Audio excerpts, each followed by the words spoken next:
கைலாய மலையில் சிவபெருமானும் பார்வதி தேவியும் ஆனந்தமாக வாழ்ந்து வந்தனர். உலக சமநிலைக்காக சிவன் ஆழ்ந்த தவத்தில் மூழ்கத் தொடங்கினார். நாட்கள் சென்றன, வாரங்கள் கடந்தன. சிவன் தவத்திலேயே இருந்தார். பார்வதி தாய் தன்னை அவர் கவனிக்கவில்லை என்று எண்ணி மனமுடைந்தாள். இல்லறமில்லாமல் தவம் முழுமையாயென்று வருந்தினாள்.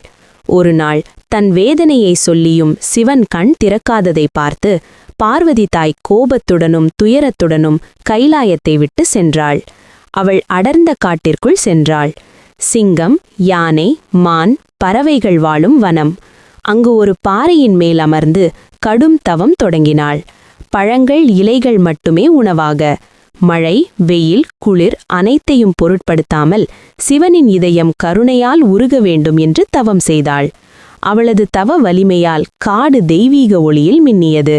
மிருகங்கள் பகை மறந்து அமைதியானது. தேவர்கள் வியந்து பார்த்தனர். அப்போது சிவபெருமானுக்கு உணர்வு வந்தது. சக்தி இல்லாமல் சிவன் முழுமையல்ல என்று. உடனே அவர் காட்டிற்கு வந்தார்.